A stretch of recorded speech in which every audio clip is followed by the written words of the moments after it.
In today's video, I'll show you how to do these adorable Halloween creature nails using the Winstonia Spooktacular stamping plate.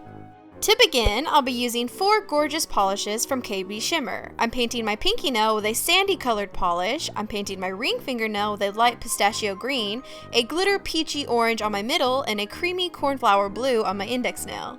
And I didn't show this, but on my thumb I did 2 coats of a plain old white. I also applied a layer of glitter polish over top of the cornflower blue to match the other polishes. Starting on the pinky, we'll be doing a squirrely little mummy. I'm using white acrylic paint and a long striping brush to paint in some bandage wraps. Draw the wraps on in different directions to give them an overlapping effect.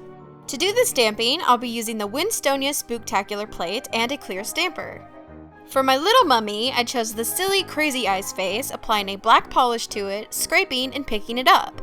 Then I lined up the design to my nail and rolled it on.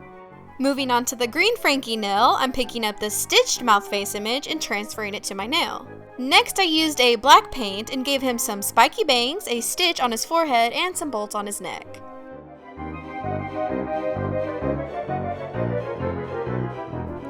Up next is the jack-o'-lantern pumpkin nail. For this design, I'm using the classic jack-o'-lantern face image. To add more interest to this design, I used a green paint and drew on some curly vines and a few leaves.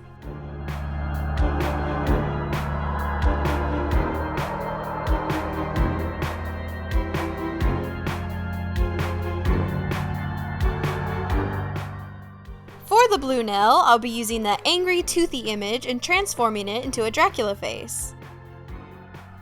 To do this, I just used some black paint and sharpened the teeth into fangs. Then I added some hair with a widow's peak and finally some heavy brows.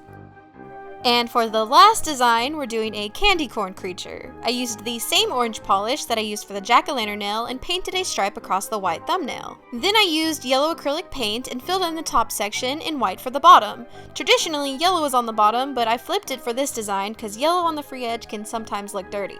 I also added a layer of the glitter polish I used on Dracula to tie all the nails together. Once that dried, I stamped on his face.